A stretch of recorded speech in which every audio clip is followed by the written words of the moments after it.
하나님의 비밀병기 교회의 네 번째입니다.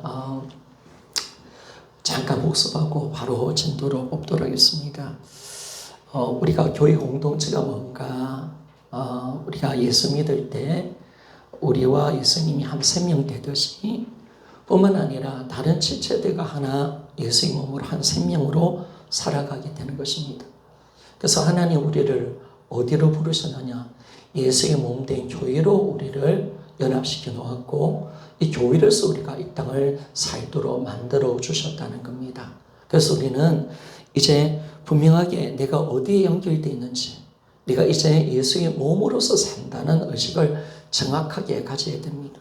이 복음이 된 사람과 안 된 사람의 특징은 교회를 아는 것을 보면서 우리가 알 수가 있습니다. 결국 우리는 하나님의 교회로서 우리 신앙생활이 되기를 원했고 예수의 몸된 교회로서 우리가 살아가기를 원하고 계십니다.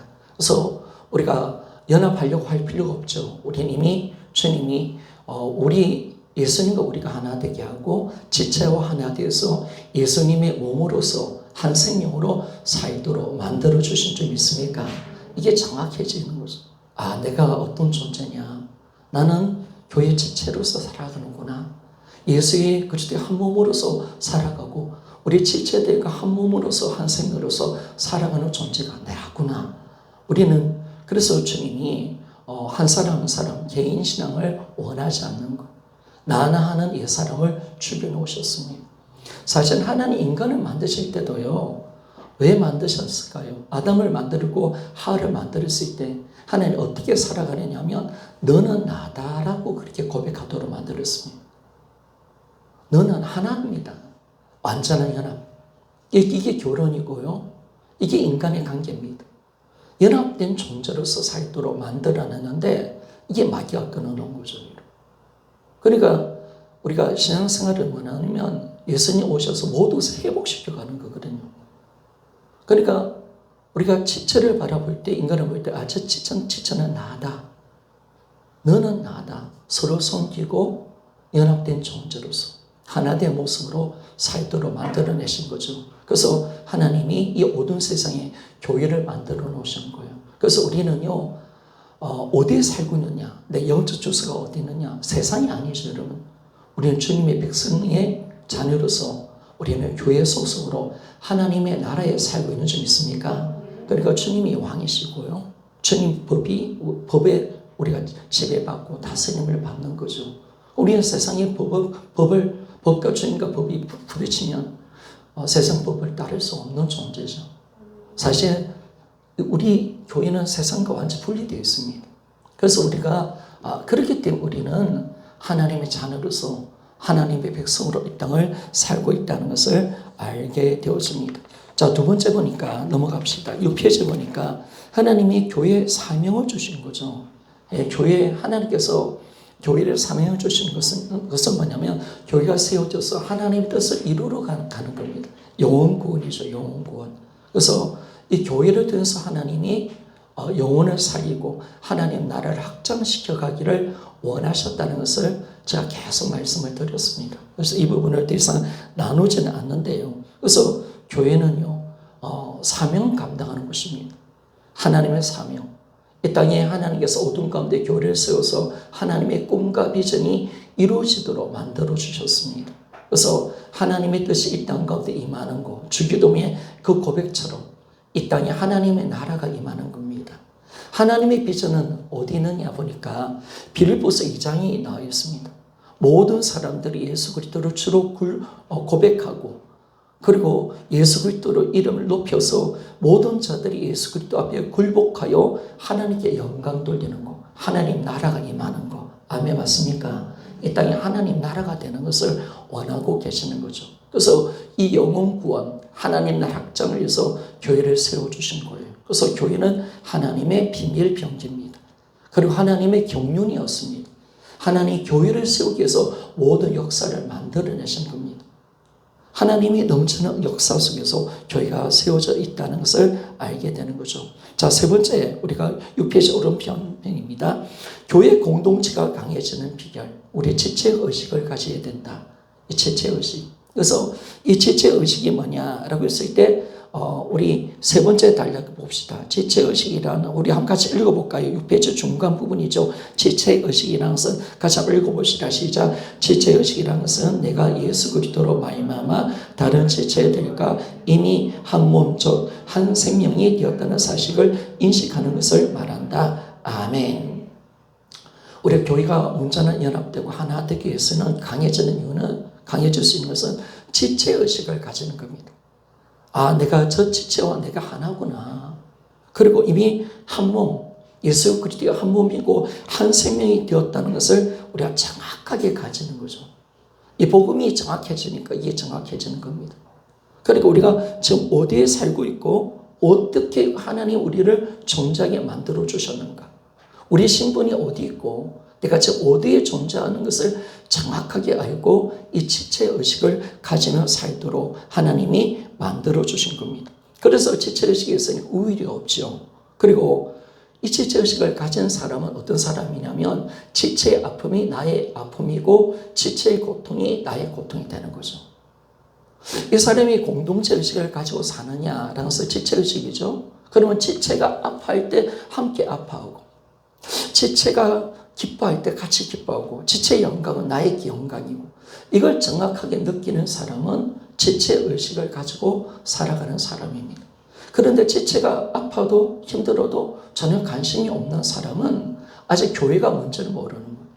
하나님이 어떻게 우리가 이 땅에 살도록 예수의 몸된 한 몸이고 한 생명으로 연합시켜 놨다는 이 지체의식이 없는 거예요.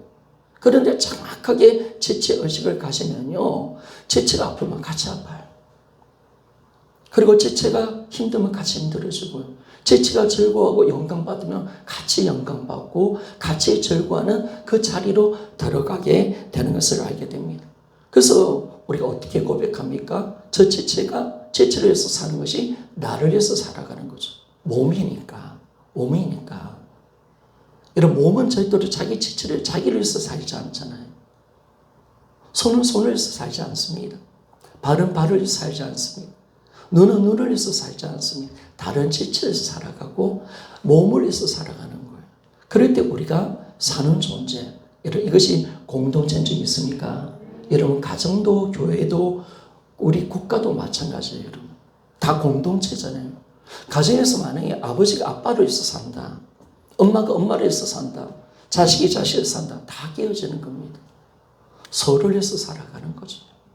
부모의 희생을 통해서 자식을 위해서 살아가고, 남편은 아내를 위해서 살고, 아내는 남편을 위해서 살고, 그럴 때 진짜 공동체 아닙니까?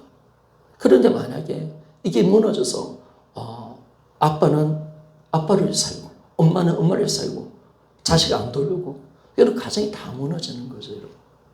여러분, 교회뿐만 아니라 가정도 공동체거든요. 그러니까 우리가 이 공동체 의식을 우리가 정확하게 우리는 가져야 됩니다. 그래서 지체를 위해서 사는 것이 나를 위해서 살아가는 것이고, 지체의 아픔이 나의 아픔이다. 결국 우리는 어떻게 고백하면 너는 나다라고 고백하는 거예요. 이게 하나님 인간을 만드신 목적입니다. 너는 나다. 나는 너다. 그렇게 고백할 수 있는 그런 사람이 하나님이 정확하게 되기를 원하고 계시는 것을 알 수가 있습니다. 그래서 결국 지체의식을 안 가지면요, 여러분 죄송하지만 영적 성장은 없습니다. 공동체로 연합되지 않으면 영적 성장이 없습니다. 그걸 보여주는 교회가 고린도 교회였습니다. 우리 7페이지에 한번 넘어가 봅시다. 고린도 교회는 여러 가지 부분 속에서 뛰어났습니다. 지식과 구변이 뛰어났고 은사도 부정이 없었고 예수 그리스도의 재림을 사모하는 신앙을 가졌지만은 그럼에도 불구하고 지체의식이 없으니까 전혀 영적 성장을 이루지 못했습니다. 시기와 분쟁, 다툼, 분열, 하나 되지 못한 거죠. 그러니까 이런 고린도 교인들의 신앙을 보고 바울이 어떻게 평가하느냐면 고린도전서 3장 3절을 보니까 너희가 아직도 육신에 속한 자로다.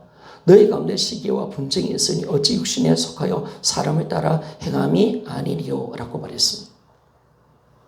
다투는 거죠. 분쟁하는 거죠. 누가 높나 낮나. 아직도 내가 높다 이런 사람은 어린 신앙이에요. 아직까지 뭔가 다툼이고 내가 이 사람보다 난 낫다. 다 오일의식 가진 사람들 다 어린아이 같은 신앙이에요. 도리어 반대로 내가 가장 못한 사람이다, 겸손한 사람이 가장 성숙을 이룬 사람이 좀 있습니까? 자기를 낮추는 장 높아진다고 좀 말씀하셨잖아요. 여러분이 많이 안다, 교만은 많이 안다 이렇게 생각하면요, 여러분 가장 어리석은 자입니다. 그래서 우리가 겸손해지는 거죠. 그래서 우리가 이 지체의식을 가지고 살아가야 영적 성장했습니다. 결국 하나님 우리를 교회로 보십니다.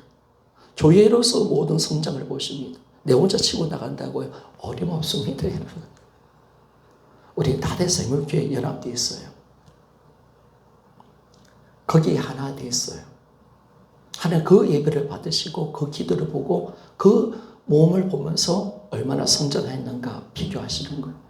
혼자 치고 나간다. 여러분 아무리 치고 나가보세요. 안 돼요. 결과 안 돼요.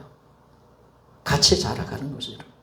몸이 막 손만 막 자라나면 어떻게 될까 이런 말도 안 되는 거죠. 같이 자라는 거죠. 그러니까 하나님께서 모든 것을 조성하시죠. 그래서 말씀까지라도 은혜까지라도 못 따라오는 사람들을 기다려주고, 그죠? 더 이상 풀어내지를 않는 거예요. 은혜에 대해서 붙지를 않는다니까, 여러분. 그래서 하나님이 조금씩 함께 성장하고 자라갈 수 있도록 이렇게 만들어주는데, 자, 고린도 교회는 진짜 자기 잘난 맛에 살았던 사람들이었습니다. 나는 베드로 파고, 나는 바울 파고, 아볼로 파고, 야, 내가 잘났지, 내 은사가 크지, 내 똑똑하지. 자기 잘난 맛에 온갖 다 나누어줬던 교회였습니다. 근데 그들의 신앙을 딱 보니까 육신에 속한 사람처럼 어린아이 같은 신앙, 전혀 영적 성장을 이루지 못하는 신앙생활임을 말씀해 주는 것입니다. 그래서 우리는 지체의식을 반드시 가져야 합니다. 그리고 이 지체의식을 가진다는 서로 교제하는 거죠. 여러분, 영적인 코이노니아 정말 중요한 겁니다. 코이노니아의 교제권이 형성되어져야 됩니다. 서로를 알아갈 때 한 마음 한 뜻이 되고 생각과 모든 것이 공유되어지고 우리가 함께 우리가 섬기고 연합될 수 있기 때문에 정말 교회에서는 가장 중요한 것은 교제입니다. 그런데 물론 이 교제가 인간적인 교제는 아닙니다.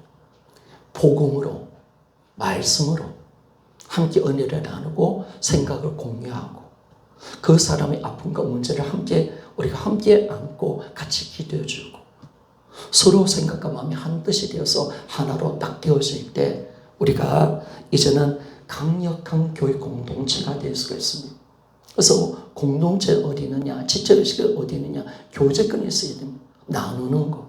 그러니까 여러분들이 어느 순간까지 나눌 때냐, 다 나누기를 소원합니다. 아멘 맞습니까? 여러분 다 나눕시다. 모든 부끄러운 것까지라도 어려운 것까지도 사소로운 것까지도 다 나눌 수 있고 가족이니까 어쩌면 육의 가족에게 말을 못하는 문제까지라도 다 친밀하게 나눌 수 있는 그런 관계, 그런 교제권이 우리 안에 있을 때 진정한 하나됨이 있는 거죠. 아직까지 마음에서 뭔가 끓이기름이 있고 서로 나눌 수 없다면 우리 지체의식이 약한 거예요. 그렇게 나눌 수 없다면 우리는 아직까지 온전한 공동체는 아니에요. 그러나 함께 나누고 이럴 때 진정한 이 교회가 굳건하게 세워져가는 것을 볼 수가 있습니다. 그래서 교회가 강해지는 비결은 지체의식을 가지는 겁니다. 두 번째, 사랑이죠, 여러분. 주님께서 우리에게 이미 연합되게 만들어 놓으셨습니다. 여러분, 우리가 교회에 들어가려고 노력한 것도 아니잖아요. 우리가 예수 믿을 때 성령께서 우리를 예수의 몸으로 연결시켜 난 줄 있습니까? 서로 하나 되게 만들어 놓으신 거예요. 그럼 우리가 할 것은 뭐냐면 하나됨을 지켜내는 거. 성령이 하나된 것을 지켜내는 것이 바로 우리가 할 사명임을 우리에게 말씀해 줍니다. 그래서 우리는 지켜내는 겁니다. 우리는 이미 하나 되어 있습니다. 한 몸입니다. 한 생명으로 찰지게 성령께서 연결시켜 놨습니다. 그래서 여러분 우리가 예수의 몸으로 하나 되었다 했을 때 사실 우리 느낌이 없잖아요. 근데 누가 오시느냐? 성령이 오시니까 진짜 이 하나됨이 되는 줄 믿습니까? 이런 성령으로 우리가 살면 우리는 같은 믿음, 같은 생각, 같은 마음, 같은 은혜 가운데 우리가 들어가는 줄 믿습니까? 이런 성령 충만 받으면, 성령 역사면 우리는 똑같은 생각을 하게 됩니다. 하나니까 여러분. 하나니까. 그러니까 성령은 우리를 철저하게 하나로 만듭니다. 그러니까 하나님의 모든 역사는요, 항상 하나의 역사입니다. 근데 마귀 역사는 항상 분열과 다툼 역사입니다. 항상 나누어지게 합니다. 근데 하나님은 몇 명이 모이든 그 교회가 진짜 하나가 되기를 원하고 완전 연합을 이루기를 원하며 같은 생각, 같은 마음, 같은 믿음으로 철저히 하나가 되기를 원하고 계십니다. 누구를 통해서? 머리이신 예수 그리스도를 통해서 하나가 되시기를 소원합니다. 그렇죠, 여러분. 우리는 머리이신 예수 그리스도의 말씀을 통해서 그분의 요구하시는 명령을 쫓아 살 때 교회는 강력한 연합을 이루게 되어져 가는 것을 알 수가 있습니다.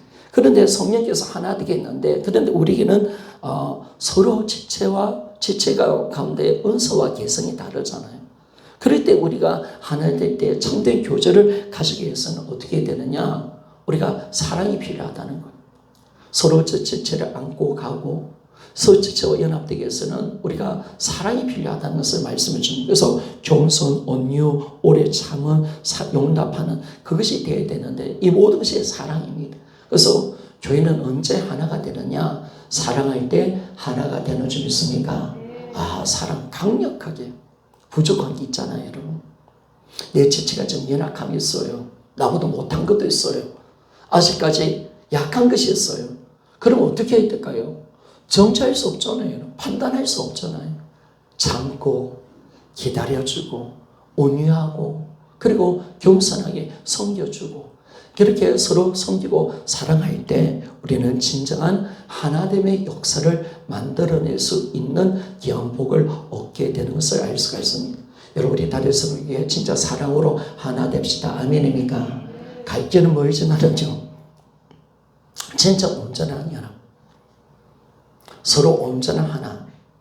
와, 완전히 하나구나. 이 공동체가 굳건하게 세워져가는 그런 은혜가 우리 안에 진짜 필요한 겁니다. 서로 정죄하고 판단하고 우울의식하고 그러면 안 되는 거죠. 우리가 정말 함께 섬기고 사랑하고 함께 자라가고 이 연합을 이루기 위해서 하나 되는 이 모습으로 우리가 최선을 다한다면요, 하나님이 진짜 원하는 교회가 세워질 줄 믿습니다. 그래서 이 사랑으로 참된 교제를 통해서 공동체가 하나가 될 때 어떤 일을 하나님 감당하게 하시냐면요, 바로 선교 사명을 감당하게 하시는 줄 믿습니까? 이런 사랑이 아니면요, 하나님은 일을 하지 않습니다. 하나님 모든 것을 사랑으로 평가하십니다. 너 정말 사랑하니? 하나님의 모든 일은 업적이 아닙니다. 하나님 모든 사랑으로 보시는, 니 진짜 나를 사랑했니? 너 진짜 사랑했니? 그게 인간을 향한 평가입니다. 그러면 교회가 있으면 뭘로 평가받을까, 여러분? 교회를 뭘로 평가받을 거예요? 주님이 계시록에 놓는 예배소 교회를 뭘로 평가했을까요? 그 교회가 괜찮은 교회였습니다. 늘 이야기하지만 열심히 있는 교회였고요. 그리고 인내하고 수고하는 교회였습니다. 이단과 싸워서 승리했던 교회였습니다. 근데 딱 그 교회를 딱 댓글 걸 때 주님이 뭘 말씀합니까? 너가 처음 사랑을 잃어버렸다. 하나님께서 모든 것을 볼 때 사랑으로 보십니다. 그래서 교회의 생명은 사랑이었습니다. 우리 지체를 향한 평가도 사랑인 줄 믿습니까? 네가 나를 사랑하느냐 아닙니다. 그래서 지체를 진짜 사랑하는 공동체가 되는 거죠. 그래서 사랑으로 충만할 때 하나님은 우리 지체가 서로 섬기고 사랑으로 충만할 때 속의 성교의 사명을 감당하게 하는 줄 믿습니까? 와, 이게 놀라운 거죠, 여러분. 그래서 우리가 진짜 제자가 누구냐? 진짜 주님을 닮아가는 제자의 삶을 누가 살아가느냐? 이런 요한복음 13장 35절 한번 읽어봅시다. 7페이지 오른편 부분입니다. 같이 읽어봅시다. 시작. 너희가 서로 사랑하며 이래서 모든 사람이 너희가 내 제자인 줄 알리라. 아멘. 제자는 훈련과 프로그램으로 만들어지는 게 아니에요. 많이 배워서 만들어진 게 아니에요. 주님은 조건을 딱 한 가지 거셨습니다. 하나님의 일꾼으로 제자의 조건을 딱 한 가지 거셨어요. 네가 사랑하는 사람이냐? 사랑하면 너희가 내 제자인 줄 모든 사람이 알 것이다. 그렇게 말씀을 하는 겁니다. 뿐만 아니라 주님은 우리에게 하나님의 귀한 사명을 맡겨주고 예수를 믿는 이 전도 일을 맡겨줄 때 우리가 서로 사랑하고 하나가 될 때 이 전도의 문이 열려지고 선교의 문이 열린다고 말씀하십니다. 자, 요한복음 17장 21절 말씀입니다. 자, 같이 읽어봅시다. 시작. 아버지여, 아버지께서 내 안에 내가 아버지 안에 있는 것 같이 그들도 다 하나가 되어 우리 안에 있게 하사 세상으로 아버지께서 나를 보내신 것을 믿게 하소서. 아멘. 이 말씀 보세요. 서로 사랑하여 삼위 하나님 안에 공동체가 있을 때 세상이 바로 예수님이 아버지께로 보냄을 받으신 분이라는 것을 알게 된다는 거예요. 서로 사랑할 때 세상 사람들은 예수님을 믿게 된다는 거예요. 여러분, 교회는 사랑으로 충만해지기를 소원합니다. 사랑은 사랑으로 세계 선교를 감당하는 거예요. 그러니까 사랑하지 않으면 주님 안 쓰시는 거예요. 영혼 사랑하지 않고 직접 사랑하지 않으면 네가 교만하면 너 아니야. 네가 올려지 까진다고 너 아니야. 그게 마귀의 본성이야. 다 그렇게 가는 거죠. 네 혼자 간다고 그것도 아니야. 교회가 진짜 서로 섬기고 사랑하고 사랑으로 완전히 하나가 되어질 때 우리는 예수 그리스도를 정말 전할 수 있는 넘치는 은혜가 있는 줄 믿습니까? 하나님 그 교회를 쓰신다는 것을 그 교회를 쓰신다는 거. 그래서 예배소 교회를 보면서 너 그럼 촛대 옮긴다. 그래서 촛대 옮긴다 이 말을 제가 예전에 잘 몰랐습니다. 근데 이 촛대는 어디 있느냐 보니까 성막에 촛대가 있잖아요. 성막은 덮개가 세 번 염소 덮개하고 또 가죽으로 세 겹으로 있기 때문에 안에 전혀 빛이 안 들어옵니다. 그러면 제사장이 성막에서 움직이고 모든 활동을 할 수 있는 것은 금촛대 가운데 빛이 있을 때 움직일 수가 있는 겁니다. 그리고 촛대가 옮겨진다는 것은 금촛대가 없다는 것은 왜요? 촛대가 없기 때문에 성막에서 제사장이 아무 일도 못하는 거예요. 하나님의 일을 안 맡기겠다는 거예요. 여러분들이 우리 교회가 서로 사랑하고 섬기지 않으면 여러분 하나님이 너희들이 전도를 해도 안 맡기겠다는 거예요. 진짜 우리가 서로 섬기고 사랑할 때 바로 세상은 예수 그리스도를 알게 되어지고 그를 믿게 되는 줄 믿습니까? 놀라운 위대한 역사입니다. 놀라운 위대한 역사입니다. 사랑으로 선교하고 사랑으로 전도하는 것. 하나님 그 길에 주님께서 간섭을 하고 계시는 것을 알게 됩니다. 그래서 우리는 사랑해야 됩니다. 삼위일체 하나님께서 원하시는 교회는 뭐냐? 삼위일체가 사랑으로 하나 돼 있는 것처럼 우리가 서로 섬기고 사랑으로 하나 돼 있는 교회인 줄 믿습니까? 이거죠, 여러분. 교회는 삼위일체를 보여주는 것입니다. 삼위일체는 하나입니다. 사랑으로 하나 돼 있습니다. 그래서 우리 인간 하나님께서 세운 교회도 마찬가지입니다. 서로 사랑하는 곳이 바로 주님이 원하는 교회입니다. 서로 사랑하는 것. 그것이 진짜 강력한 교회입니다. 어둠이 통과할 수 없습니다. 여러분, 마귀가 가장 무서운 게 뭘까요? 여러분, 싫어하는 게 뭘까요? 제가 봤을 때는요, 마귀가 가장 무서운 건 사랑입니다. 여러분. 사랑하는 것은 마귀는 꼼짝을 못합니다. 용서하는 것에는 꼼짝을 못합니다. 사랑이 넘치는 것은 마귀가 틈을 탈 수 없습니다. 그러나 미워하고 정죄하고 상처받고 힘들어질 때 온갖 역사가 일어나죠. 우리는 사랑의 공동체로 교회가 하나가 되어지기를 소원합니다. 서로 사랑합시다. 지체를 먼저 사랑하고 복음을 아는 사람은 먼저 사랑하는 겁니다. 나에게 먼저 왜 이 깨달음을 먼저 주셨는가? 왜 지체는 아직 깨닫지 못하겠느냐? 왜 그럴까 여러분? 내가 똑똑해서 깨달았습니까 여러분? 여러분 천만의 말씀은요. 부활 복음 이 전함은요. 어느 목사님은 아무리 전해도 몰라요. 아무리 전해도 그걸 믿지를 못해요. 근데 주님이 왜 깨닫게 하셨을까요 여러분? 알게 하셨을까요? 저도 보니까 절대로 저는 부활을 못 잡습니다 여러분. 왜 목사가 못 잡느냐면요. 아는 게 많아서 그렇습니다. 내게 많으니까. 절대로 내려놓을 사람이 아닙니다. 주님 부산 오셔가지고 제가 이 복음 앞에 굴복하게 만들어서 그렇지. 절대로는 부활 복음을 잡을 수 있는 사람이 아닙니다. 너무 많은 걸 갖고 있으니까. 기도의 여유가 있고요. 십자가도 알고 있고요. 신학을 갖고 있으니까 그거 없어도 내가 신앙생활 잘할 수 있는데 왜 꼭 부활이어야 하나? 여러분 절대로 못 들어가는 거죠.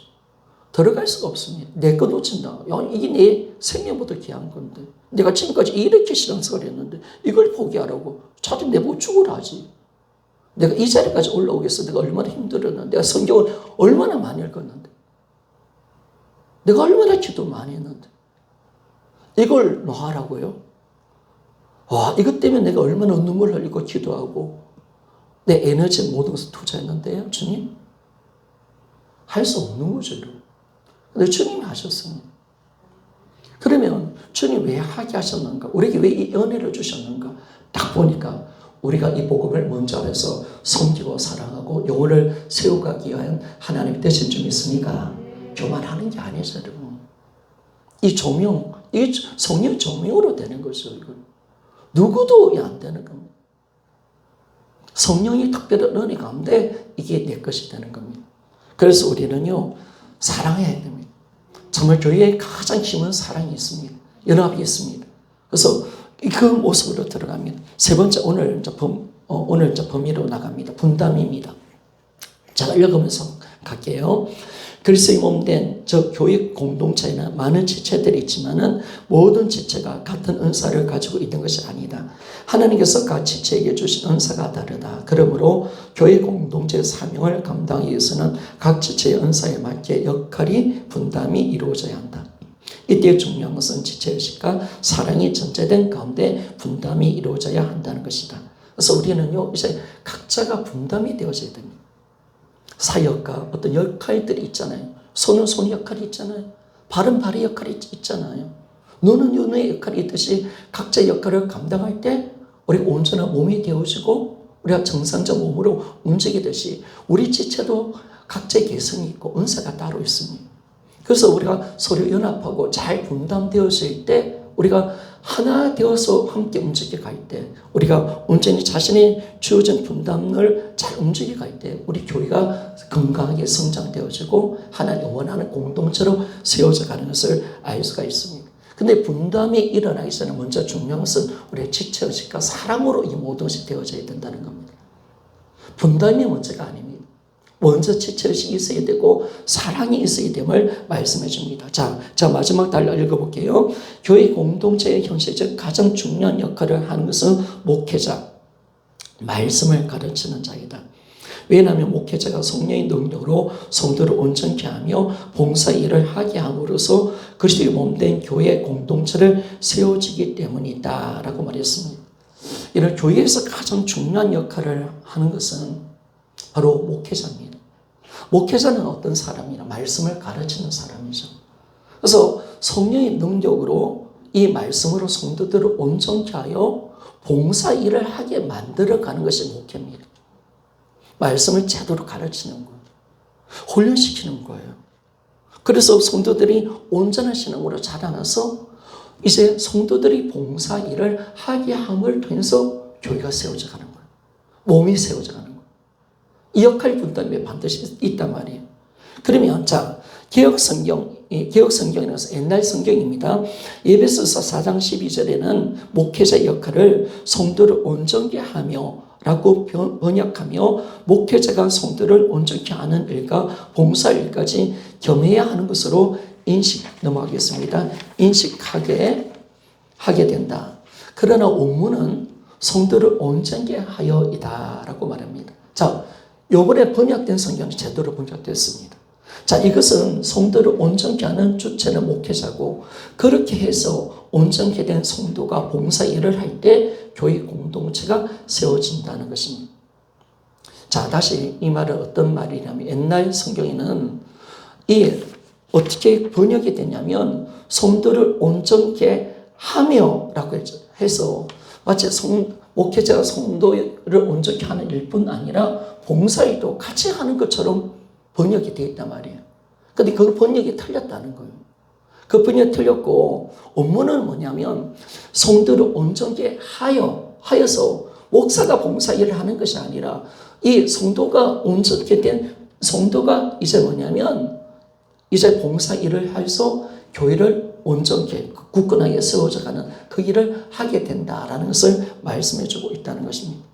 자, 같이 한번 제가 또 밑에 있겠습니다. 이것은 성도를 온전케 하는 주체는 목회자고, 그렇게 해서 온전케 된 성도가 봉사 일을 할 때 교회 공동체가 세워진다는 것입니다. 그러니까 여러분들이 이제 목회자에게 뭘 배워야 될까요? 말씀을 배워야 합니다. 여러분들이 자꾸 영적인 성장을 이루어야 되고, 여러분이 전에 온전한 자로 들어가야 됩니다.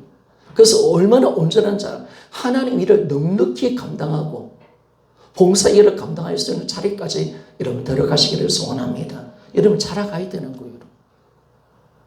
그래서 목회자의 일이 있잖아요. 그래서 이 교회를 세우는 데 있어서 주체는 목회자입니다. 그래서 성도를 온전케 해서 온전케 된 성도가 봉사 일을 할 때 교회가 세워진다라고 말합니다. 자, 에베소서 4장 11절 12절. 제가 적어놓은 성경 구절은 우리 새로 번역되어 있는 성경이 제대로 번역되어 있는 겁니다. 새로 번역된 성경입니다. 자, 에베소 4장 11절 12절 같이 한번 읽어봅시다. 시작. 그가 어떤 사람은 사도로, 어떤 사람은 선지자로, 어떤 사람은 복음 전하는 자로, 어떤 사람은 목사와 교사로 삼으셨으니 이는 성도를 온전케 하여 봉사 일을 하게 하며 그리스도의 몸을 세우려 하심이라. 아멘. 그래서 목회자 역할이 따로 있고 여러분들의 역할이 따로 있습니다. 그래서 여러분들이 성도가 빨리 온전케 되어져야 됩니다. 어떤 온전? 하나님 일을 감당할 수 있는, 봉사 일을 감당할 수 있는 실력과 능력을 갖출 수 있는 사람, 그런 인격을 가르치고 그런 훈련이 되어서 말씀 훈련이 되어서 영혼을 섬길 수 있는 사람으로 빨리 만들어져야 됩니다. 자, 같이 한번 제가 밑에 있겠습니다. 그러나 교회 현실은 목회자들이 여러 가지 봉사 일을 경험으로 목회자의 가장 중요한 역할인 말씀으로 성도를 온전케 하는 일에 전무할 수 없다. 그러므로 교회는 목회자가 말씀 연구와 기도에 전무할 수 있도록 모든 환경들을 구비해야 하며 교회 성도들은 지체의식을 가지고 각자의 맡은 역할을 잘 감당해야만 한다라고 말합니다. 현실은 안 그렇죠, 여러분. 목회자가 많은 일을 감당하고 있는 거예요. 그런데 이거는 온전한 교회의 모습은 아닙니다. 목회자는 오직 말씀 연구, 기도에 전무할 수 있도록 여러분들이 만들어줘야 되는 거예요. 재정까지라도 다 맡아주고 모든 봉사 일을 다 성도들이 감당해주고, 목회자는 오직 영혼 관리하는데, 말씀 가르치는데 여기 집중하도록 만들어주는 것이 진정한 분담이 일어나는 거예요. 그것이 바로 이 역할 분담이죠. 그리고 오늘 이 바로 밑에 보면 이 사도행전 6장에 보면 집사가 처음 세워지는 것을 우리가 보게 됩니다. 7 집사가 세워지는 이유가 어디 있느냐? 바로 이것 때문에 세워지는 거죠, 여러분. 이것 때문에. 자, 사도행전 6장 1절에서 7절 좀 길지만은 우리 교회이기 때문에 하나된 모습으로 한번 읽어봅시다. 시작. 그때 제자가 더 많아졌는데 헬라파 유대인들이 자기 가부들이 매일 구제에 빠짐으로 히브리파 사람을 원망하니 12사도가 모든 제자를 불러 이르되 우리가 하나님 말씀을 제쳐놓고 접대를 일삼는 것이 마땅하지 아니하니 형제들아 너희 가운데서 성령과 지혜가 충만하여 칭찬받는 사람 7을 택하라. 우리가 이 일을 그들에게 맡기고 우리는 오로지 기도하는 일과 말씀 사이에 힘쓰니라 하니 온 무리가 이 말을 기뻐하여 믿음과 성령이 충만한 사람 서대벤과 또 빌립과 브루거로와 니가노로와 디몬과 베메나와 유대에 있게 했던 안디옥 사람 니고라를 택하여 사도들 앞에 세우니 사도들이 기도하고 그들에게 안수하니라. 하나님의 말씀이 점점 왕성하여 이르산에 있는 제자수가 더 심히 많아지고 허다한 제사장의 무리도 이도에 복종하니라. 아멘. 이르산 교회가 커지다 보니까 구제하는 일들이 많았습니다. 그런데 헬라파 유대인들이 자꾸 구제에 빠지니까, 자기 가부들이 빠지니까 이 교회가 분쟁이 일어났습니다. 왜 히브리파 가부만 챙기느냐? 그래서 교회가 시끄러워졌습니다. 그런데 사도들이 참 영적인 것은 뭐냐면 이 문제가 왜 생겼을까? 그러면 구제에 대해서 우리가 더 정밀하게 하자. 더 잘하자. 더 우리가 더 구제하는 데 집중하자. 이렇게 본 거 아니라는 겁니다. 영의 사람은 하나님의 뜻을 정확하게 아는 거죠. 우리가 엉뚱한 짓을 하고 있구나. 우리가 지금 말씀 전하는 일과 기도하는 일에 안 하고 우리가 구제하는 일에 여기에 빠져 있으니까 교회가 시끄러워지는구나. 이걸 다 깨달은 거죠. 말씀이 약하니까 이게 생기는구나. 이게 깨달아진 거예요. 그래서 7 집사를 세워서 이제 뭐냐면 이 사도들의 권한을 그들에게 넘겨주죠. 섬길 수 있는 봉사의 권한을 그들에게 넘겨주면서 정말 이제 말씀과 기도의 일을 전무하죠. 그런데 7절 말씀 봅시다. 이제 7 집사를 세우고 안수하고 난데 7절 말씀 같이 한번 읽어봅시다. 시작. 하나님 말씀이 점점 완성하여 이르산에 있는 제자의 수가 더 심히 많아지고 허다한 제사의 무리도 이도에 복종하니라. 아멘. 이런 교회는 초대교회 성장은 어디에 있었느냐? 하나님 말씀이 강력하게 선포될 때, 말씀이 왕성되어질 때 일어나는 부흥이 좀 있습니까? 이거죠, 여러분. 그러니까 여러분들이 이걸 해줘야 되는 거예요. 목회자가 말씀과 기도에 전무할 수 있게 만들어서 교회가 강력한 말씀의 역사가 일어나서 말씀이 왕성되는 역사가 일어날 수 있도록 여러분 해주시기를 부탁을 드리겠습니다. 그래서 여러분 기존 교회는 그래요. 큰 교회는 목사님 뭔가 좀 움직이려면 목사님 하지 마세요. 목사님 하지 마세요. 우리가 할게. 제가 알고 있는 어떤 서울에 영덕에 않았던 큰 교회 목사님이 서울의 큰 교회 담임으로 들어갔습니다. 그런데 이분은 성도들을 교제하는 걸 좋아하고 신방하는 걸 좋아하는데 그 교회는 철저히 훈련이 잘 되는 교회니까 목사님 신방 가려면 목사님 하지 마세요. 목사님 너무 외로운 거예요. 목사님 말씀만 전하시면. 여러분 그래서 말씀이 약하면 지는 거예요. 교회 보면 거기 있는 거예요. 목회자의 말씀이 얼마나 왕성하냐, 얼마나 영권을 가지고 나가느냐. 그럴 때 제사장의 무리까지 꺾어버렸다 하잖아요. 제사장의 무리들이 어떤 사회들이었습니까? 그들은 사두개인들 아닙니까? 예수님을 죽였던 인물들 아닙니까? 대표적 인물들 아닙니까? 주님의 말씀에 완전히 거부하는 인물들 아니었습니까?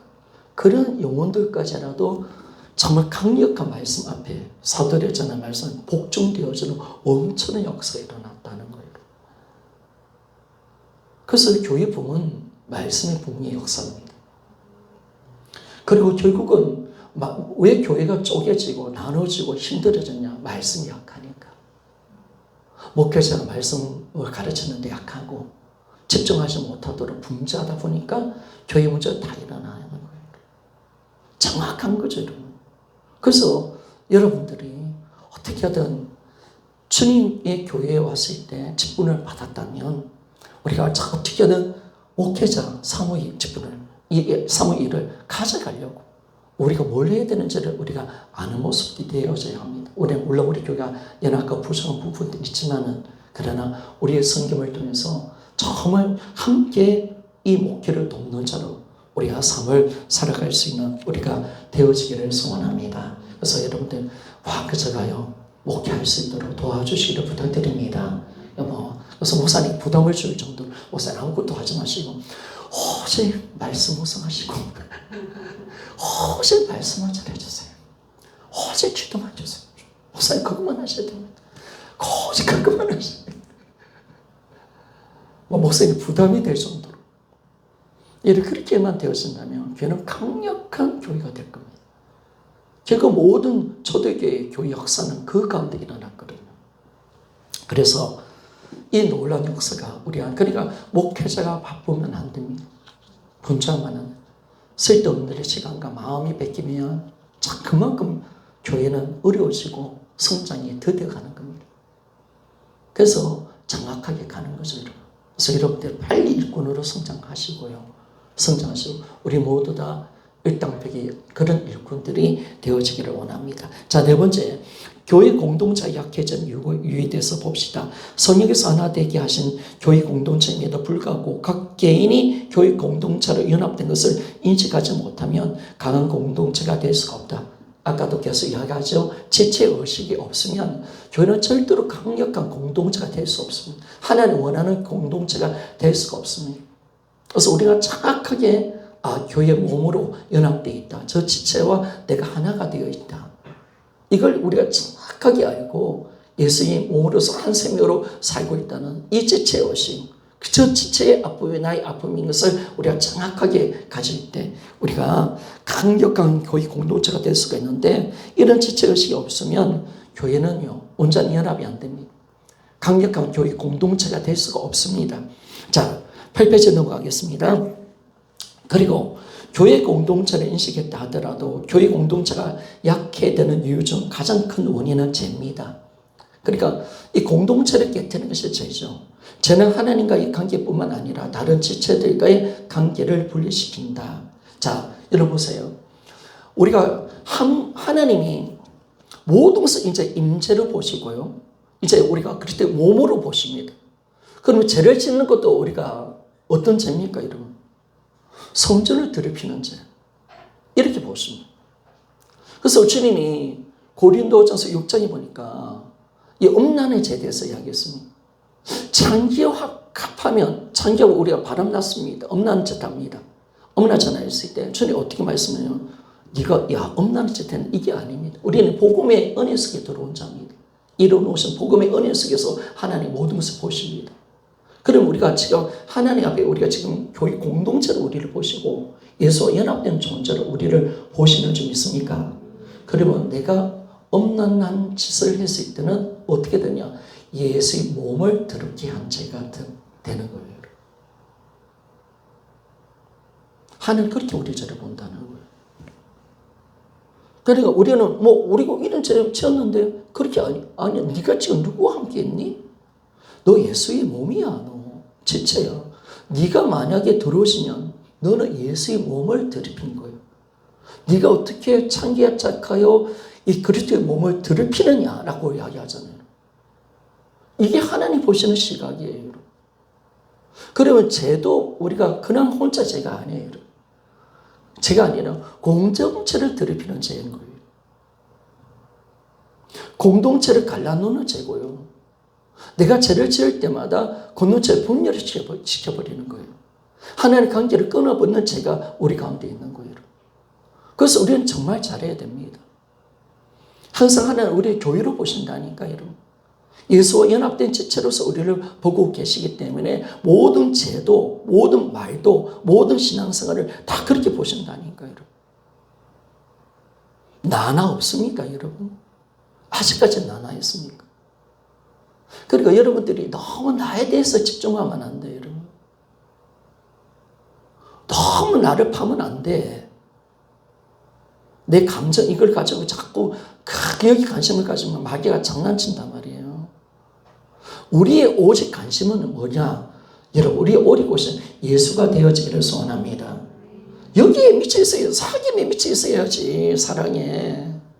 공동체에 미쳐 있어야지. 왜 자기를 자꾸 사랑하고 자기 연민에 빠지니까 내가 힘들다 어렵다. 이것조차도 사실은 우리는 없어져 버려야 되는 거예요. 그래서 우리가 정확하게 우리가 가는 겁니다. 그래서 여러분 제가 가장 무서운 것은 뭐냐면 하나님 관계를 막는 거죠. 사귐을 결국 여러분 우리 하나님과 사귐이 안 되는 것은 다 죄 때문에 그렇습니다. 교제가 임재가 되었다는데 그 임재는 그냥 임재 그것으로 끝나는 게 아니잖아요. 주님이 임재가 됐다면 당연히 그분과 사는 거죠. 사귐. 교제로 들어가는 거죠. 더 친밀한 교제, 더 깊은 교제, 더 기도와 말씀을 통해서 더 깊은 사귐으로 그 하나님의 사랑의 은혜 가운데 들어가는 거. 이게 진정한 신앙이거든요.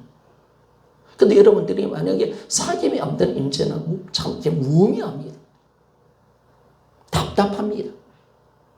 좀 힘듭니다. 누리지를 못하니까. 근데 주님은 임재를 만들어서 누릴 수 있는 임재를 만들어 놓으셨거든요. 사귀라, 교제하라. 연합을 만들어내는 게 아니라 연합 가운데 교통을 만들어내셨거든요. 그래서 교통이 되어지고 사귐이 될 때 우리는 예수님 것이 내 것이 되는 줄 믿습니까? 연합은 교류와 교통을 만들어내버립니다. 그 자리에 들어가야 됩니다. 뭐 내 안에 예수 계신다 인정하는 그 정도 믿음이 아닙니다, 여러분.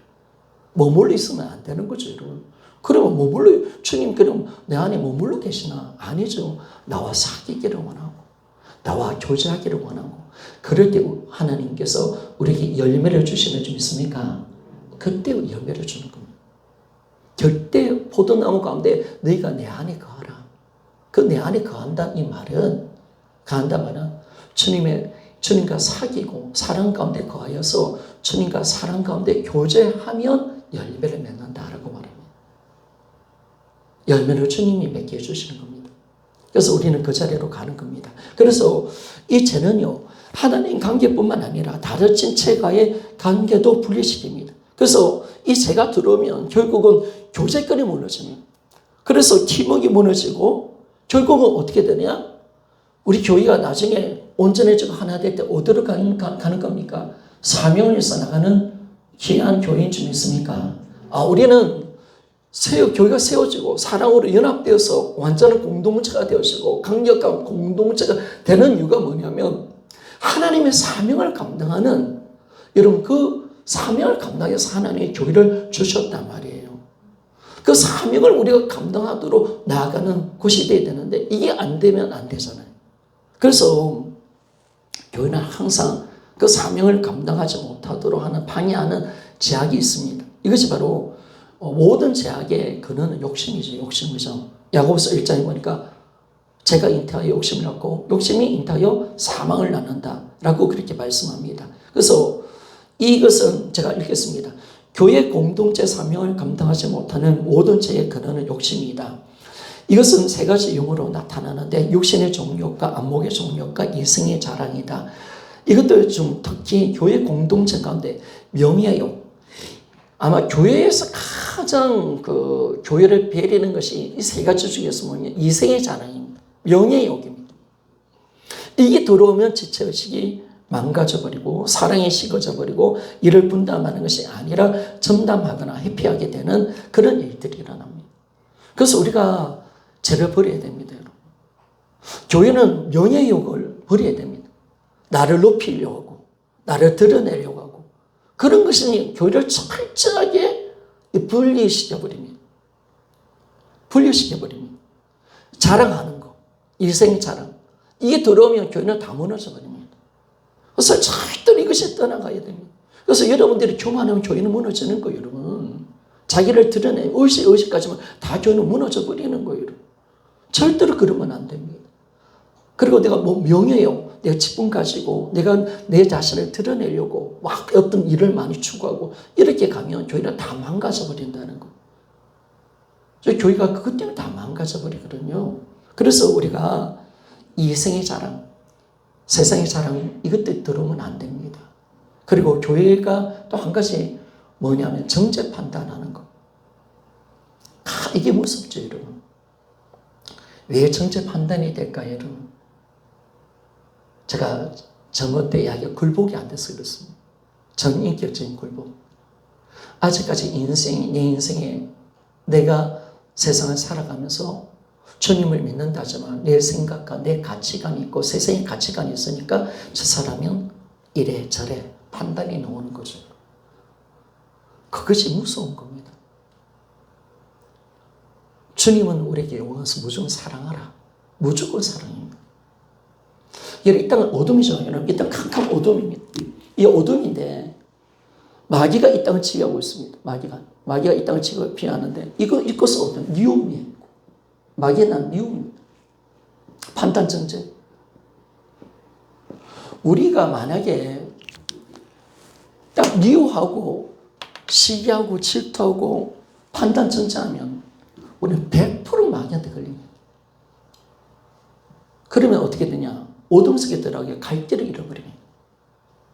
주님과 관계가 단절되어 버리는 거예요. 그래서 주님 하지 말라는 거예요, 여러분. 우리를 위해서 하지 말라는 거예요.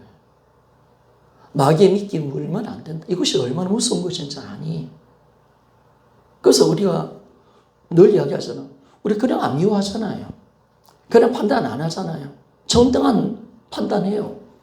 정당하게 내가 상처 줘서 내가 니를 미워하는 거 하지. 근데 주님 그것까지도 하지 말라는 거예요.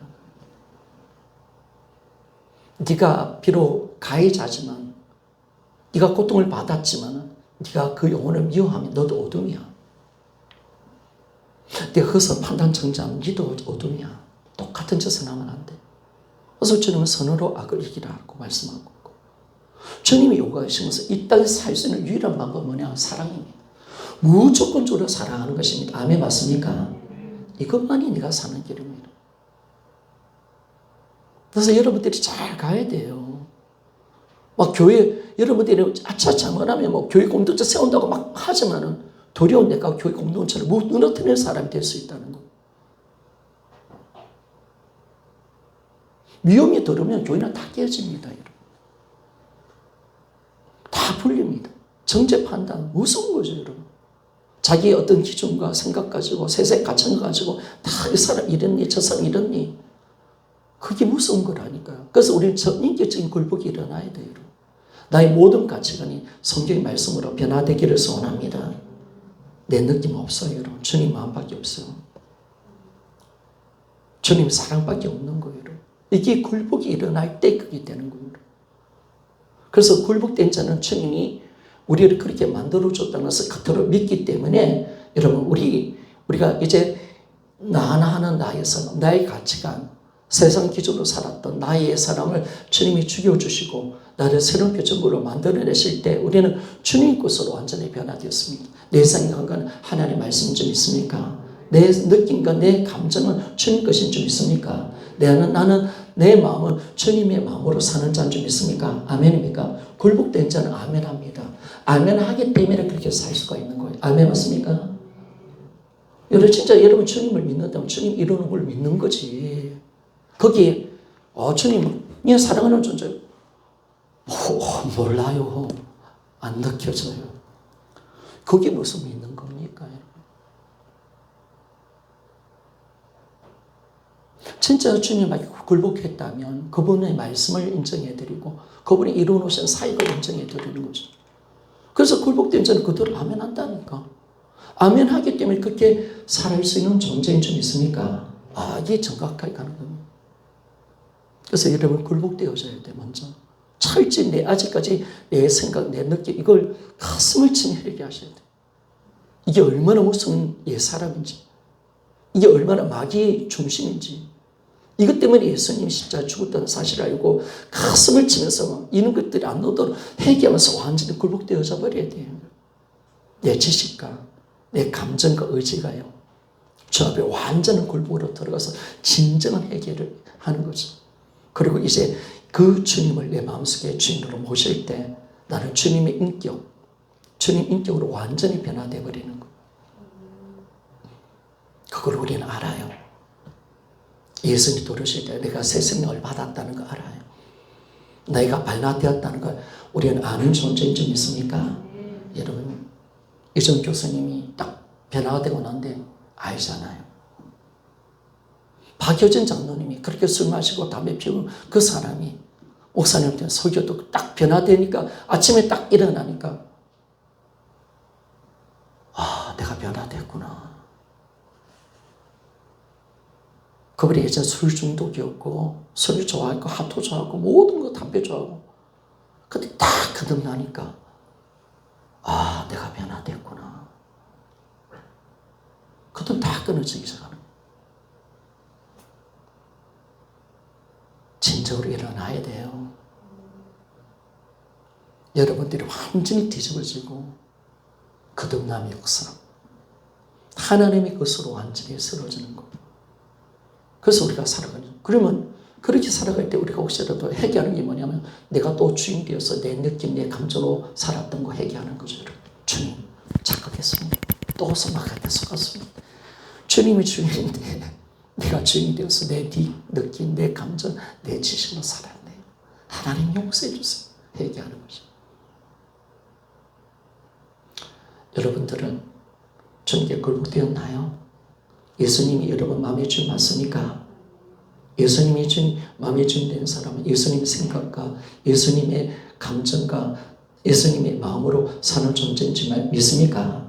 하나님은 정확하게 구원을 줄 때 새로운 표정을 우리를 완전히 새롭게 만들어내신 거예요. 아직도 자기 생각으로 살아가는 존재는 거듭난 게 아닙니다. 예수를 주로 믿는 건 아닙니다. 그러나 우리는 거듭난 사람은 그걸 고백할 수 있습니다. 너는 누구의 생각을 사니? 당연히 하나님의 생각이 나의 생각입니다.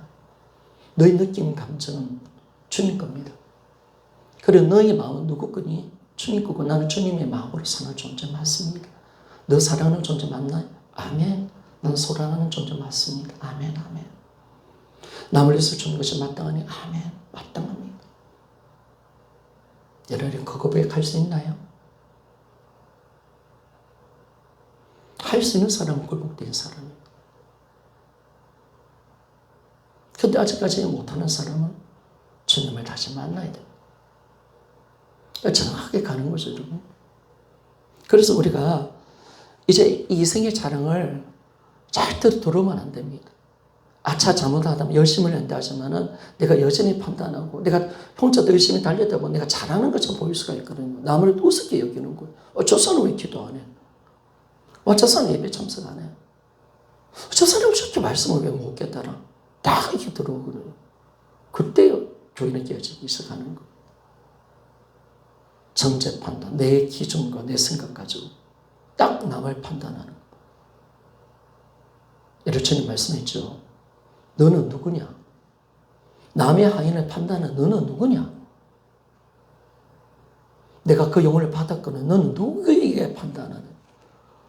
너 앞으로 판단하는 거 나 앞에서 반드시 입으로 직구하리라. 빨리 회개하라는. 이게 얼마나 무서운 죄인지 너희들이 아니? 나는 저 약한 영혼 내가 받았다. 내 자녀로. 근데 네가 왜 판단하니? 네가 왜 정죄해? 너는 누구기에 남의 하인을 판단하냐? 주님 말씀하시는 거죠.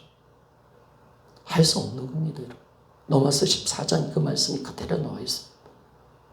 그래서 우리가요, 정확하게 우리가 가는 겁니다. 그래서 죄를 지면요, 그래서 제가 무서운 겁니다. 제가 왜 무섭느냐? 뭐 내 물질 빼앗고 이런 것도 있을 수 있겠지만, 그러나 제가 무슨 하나님 관계를 막아버립니다. 그래서 우리는 철저히 회개하셔야 됩니다. 여러분들이 사귐과 교제가 안 되는 것은요, 인재가 됐다 해서 사귐 교제 안 되는 무전 죄입니다. 하나님은 거룩하신 분이기 때문에 죄를 가지고 우리는 하나님을 만날 수 없습니다. 십자가의 보혈 은혜에 가서 회개하셔야 돼요. 하나님께 나와서 어떤 죄를 지었는지를 회개하셔야 돼요. 회개할 때 그냥 회개하면 안 돼요. 이번에 여자 목사님 말씀을 나누면서 저 하나 깨달은 게 뭐냐면, 우리가 왜 자비가 약하냐? 우리는 구원받을 때는 정말 철저히 회개하고 회개하는데, 그런데 우리는 자백할 때는 근성으로 자백해요. 그런데 여러분, 하나님의 시간 속에는 모든 것은 현재입니다. 현재. 그리고 예수님 십자가의 사건은 한 영원한 제사입니다. 그러면 하나입니다. 그러면 2000년 전에 하나님 입장에서 보면 2000년 전에 예수님 십자가 못 박은 사건은 오늘의 사건이 되는 겁니다. 오늘 내가 죄를 지을 때 하나님 오늘 아들의 십자가 못 박아서 나의 죄를 사하여 주시는 거예요. 무슨 의미인지 알겠습니까? 하나님 입장에서는 현재는 하나님 시간은 현재밖에 없습니다. 하나님 모두 하나로 보십니다. 그럼 2000년째 십자가의 사건이 오늘의 사건이 하나님이 된다. 오늘의 사건. 그러면 오늘 내가 죄했을 때 하나님은 나의 죄를 어떻게 용서하느냐? 아들을 채찍에 맞게 하시고 못에 박히게 하시고 창에 찔리게 해서 피를 흘리게 하시면서 내 죄를 용서해 주신다는 거예요. 그럼 내가 어떤 마음으로 회개해야 되는가? 우리가 정확하게 노는 거죠. 야, 제가 진짜 무슨 거구나. 이걸 정확하게 우리가 모르니까 자백이 너무 약한 거예요. 근데 죄를 함부로 우리가 생각하고 함부로 짓는 거예요. 그러나 하나님 입장에서는 죄가 얼마나 무섭다는 사실을 보여주고, 오늘 만약에 죄를 지었으면 오늘 주님을 이 땅에 보내셔서 예수 그리스도 십자가 못 박아서 나의 죄를 사하여 주시는 거예요. 하나님 입장은 그런 거예요. 그럼 우리가 우리 죄를 진짜 구원받을 수 있게 정말 회개했던 그 모습처럼 동일하게 내가 오늘 죄를 회개할 때 정말 패션 크리스트 그 영화의 한 장면 앞에서 나가서 오늘 주님이 이 나의 죄 때문에 저렇게 찔리시고 아파하시고, 오늘 내가 거짓말했던 죄, 미웠던 죄, 그 죄 때문에 오늘 주님이 지금 죽으시는구나. 그런 시각 가지고 회개하셨구나.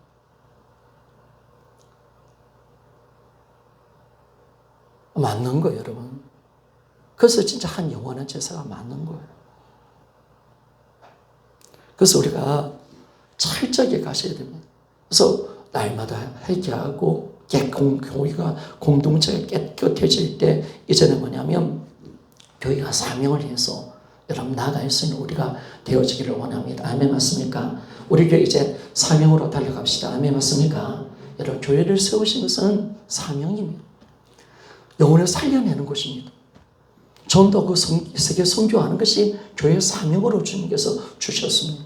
이걸 향해서 지금 하나님이 복음을 터뜨리시고 우리를 이끌어 가시고 말씀하시고 양육시키시고 목사를 통해서 말씀을 가르치게 해서 좋은 일꾼이 되게 만들어 교회를 함께 세워 우리는 사명자로 나아가게 하시는 줄 믿습니까? 우리 교회 정말 우리 교회가 정말 한 선교사를 파송한다면 얼마나 그 날이 대단한 날이겠습니까? 그죠? 자, 넘어가겠습니다. 또 다섯 번째, 적용. 적용이 너무 좋아서 오늘 적용을 시간이 좀 갔지만 좀 읽겠습니다. 제가 빨리 읽겠습니다. 교회 공동체에 대해서 새롭게 알게 된 것이 무엇인가? 이로 인해서 당신의 삶에 구체적으로 적용된 것은 무엇인가? 다음 강정분들은 이 사실이 실제로 삶 가운데 적용된 사례들이다. 1번, 교회 공동체를 통한 성령 역사. 공동체 내에서 실족하고 넘어지는 사람들은 착각과 오류를 가지고 있습니다. 자신도 인지하지 못하는 경우가 있는데 그것은 하나님 역사는 꼭 나를 통해서 일어나야 한다는 착각입니다. 여러분 착각도 본성인 줄 믿습니까? 착각하면 안 돼. 나 없어도 하나님 일어나셔요. 나 없어도. 하나님 어떤 분이시면 나 없어도 괜찮아요. 자, 계속 읽겠습니다. 이런 사람들은 정말 공동체를 통해서 하는 역사를 모르는 사람이라고 생각됩니다. 성령 역사가 일어나는 것이 우선이지 누구를 통해서 일어나느냐 중요하지 않습니다. 다 같이 은사를 사모하지만, 자 넘어가겠습니다. 모두 똑같은 은사들을 받을 수는 없습니다. 모두 다 병 고치고 귀신 쫓는 은사를 받는다면 결국 고린도 교회처럼 될 것입니다. 사실 초대교회에서도 사도들 인해서 기사 표적이 많이 나타났고 성도들은 가르침을 받고 교제와 기도와 구제와 전도의 힘을 쓴 것을 봅니다. 이런 사람을 통해서 복음은 전파되고 하나님 나라는 확장되었습니다. 자, 밑에 보면 우리 같이 한번 읽어봅시다. 시작. 우리는 초대교회 성도의 속의 인물 중에 바울과 베드로만 봐서는 안 됩니다. 그들 입에서 마음 감개하고 그들 위해 기도하고 그들 위해 목숨이라도 내놓을 수 있었던 사람들을 봐야 합니다. 물론 저 개인적으로 성령 은사들을 사모하며 기도하고 있습니다. 그렇지만 그보다 더 우선해서 은사를 받을 수 있는 신앙의 토양들, 하나님과 깊은 교제, 하나님의 사랑, 지체 사랑과 은사는 자신에 있어서는 것이 아니라 반드시 교회를 위해 세워진다는 분별력이 더 중요하다고 생각됩니다. 아멘. 여러분, 초대교회 사도 바울만 베드로는 봤으면 안 됩니다. 그 옆에 지체들, 교회가 있었습니다. 그렇죠? 베드로에게는 강력한 예루살렘 교회가 있었고, 그리고 바울에게는 안디옥, 수리아, 안독 교회가 있었습니다. 그리고 많은 동력자들이 있었습니다. 자, 로마서 16장에 보니까 바울이 마지막 문안 인사가 나오잖아요. 거기에 보니까 26명의 사람이 나옵니다. 바울은 최소한 26명 이상의 동력자가 있었다는 겁니다. 안디옥 교회 빼놓고 있었다는 것입니다. 그래서 16장에 보니까 제가 가장 눈에 띄는 사람이 뭐냐면 16장 4절에 브리스길라와 아굴라였습니다. 그들은 그 바울이 어떻게 이야기하냐면 그들은 내 목숨을 위하여 자신들의 목까지도 내놓았나니 나뿐만 아니라 이방인의 모든 교회도 그들에게 감사하느니라. 야, 목숨까지도 내놓을 수 있는 사람도 있었구나. 그렇게 바울이 그를 칭찬합니다. 그 부부를. 그래 바울이 혼자 한 게 아니죠. 함께 한 거죠. 동력자가 있었기 때문에 그 위대한 일을 감당을 했다는 것을 알게 됩니다. 근데 오늘 이 자매가 이분이 어떻게 이렇게 고백하죠. 그렇지만 그보다 더 우선해서 은사를 받을 수 있는 저 개인적으로 성령 은사를 사모하고 기도하고 있습니다. 그렇지만 그보다 더 우선해서 은사를 받을 수 있는 신앙의 토양들, 하나님과 깊은 교제, 하나님 사랑, 지체, 사랑이 먼저 필요하다. 그러니까 여러분들 은사가 중요한 게 아니에요. 은사를 받을 수 있는 성숙한 사람이 중요한 거예요. 신앙이 성숙되지 않으면요, 은사는 자기 독이 됩니다. 그래서 여러분이 신앙이 성숙되어져야 돼요. 그래서 어쩌면 공동체를 아는 사람, 신앙 성숙한 사람이 바르게 신앙생활을 할 수가 있죠. 여러분, 우리가 고린도 전서 12장이 은사장이죠. 그런데 고린도 13장이 사랑장입니다. 왜 그게 나왔을까요, 여러분? 은사는 사랑으로 공동체를 위해서 사용해야 된다. 이걸 보여주기 위해서 고린도전서 13장 위대한 사랑장이 나온 거예요. 그래서 여러분들이 신앙이 성숙되어져야 돼요. 은사를 내가 막 가지는 이게 중요한 게 아니에요, 여러분. 가진다면 만약에 여러분 은사를 만약에 가졌다면 고린도 교인들처럼 서로 분열되고 다투고 이런다면 교회는 쪼개져 버리는 거예요. 그래서 우리는 그보다 더 중요한 것은 참 우리가 신앙이 성숙되어지고 더 깊은 교제, 지체 사랑, 하나님 사랑으로 들어가야 된다는 거예요. 그리고 자신이 주신 하나님께서 주신 이 은사, 자신이 갖고 있는 은사가 반드시 교회를 위해서 사용된다는 분별이 더 중요하다. 이 분이 고백하고 있잖아요. 참 얼마나 귀한 고백입니까? 장악한 거죠, 여러분. 그래서 우리가 이런 은혜로 우리가 들어가야 됩니다. 자, 9페이지 마지막 걸 봅시다. 지체사랑. 저는 이 감정에 진짜 미쳐버리겠더라고요. 지체사랑. 제가 쭉 읽겠습니다. 내 속에 예수님이 살고 계시듯이 지체 속에도 예수님이 계셨다. 내가 그렇게 만나고 싶은 예수님은 바로 눈만 뜨면 볼 수 있는 내 옆에서 같이 지내고 있는 나의 지체들 속에 계셨다. 나의 남편 속에, 나의 아들 속에, 그리고 서울 지체들, 교회 모든 지체들 속에 예수님이 살고 계셨다. 눈만 뜨면 나의 예수님을 만날 수 있었다니 너무 행복했다. 죽어서야 예수님을 만나는 줄 알았는데 예수님 안에서 나를 연합시켜 주셨고 나의 지체들도 이미 그 속에 함께 있었다. 너무 좋았다. 내가 지체에게 하는 모든 말과 행동, 생각이 바로 예수님께 한 것이다. 예수님이 그 속에 같이 살고 계시니까 말이다. 행복했다. 눈만 뜨면 예수님을 만날 수 있다. 물도 떠드릴 수 있고 돈도 드릴 수 있고 위로도 해드릴 수도 있고 정말 잘해드리고 싶다. 지체들에게 죽게 대하듯 하는 것이 당연하다. 왜냐하면 주님이 그 속에 계시니까. 우리가 모두가 그렇듯이 나도 예수님을 위해 모든 것을 바치고 싶다고 고백하면 천국에 계신 예수님을 바라봤는데 자, 이 부분이 중요하죠. 바로 이 교회가 내가 생명 바쳐 일할 예수님의 몸이었다라고 말하죠. 정확한 거죠, 여러분. 연합이 되니까. 교회가 어떤 곳인지를 아니까. 우리가 주님의 몸된 교회이고 또 지체 안에 예수님이 계신다는 것이 너무나 확정되어집니다. 그래서 주님이 말씀하죠. 저 작은 소자의 한 것이 바로 나에게 한 것이다. 그렇게 주님은 보시는 거죠. 그래서 우리는요, 지체를 섬길 때 예수님처럼 섬겨야 돼요. 사랑해야 돼요. 그리고 이제는 정확하게 가는 거예요. 예수님 진짜 섬기고 싶습니까? 지체 가운데 있습니다. 지체를 섬기는 것이 예수님 섬기는 겁니다. 그러니까 예수님께 물도 떠드릴 수도 있고, 그죠? 너무 행복하죠. 예수님. 이제 형제에게 물 하나 떠드릴 때 예수님께 떠드리는 거예요. 그리고 예수님도 똑같이 그렇게 본다고 말씀하십니다. 지체에게 한 것이 나에게 한 것이다.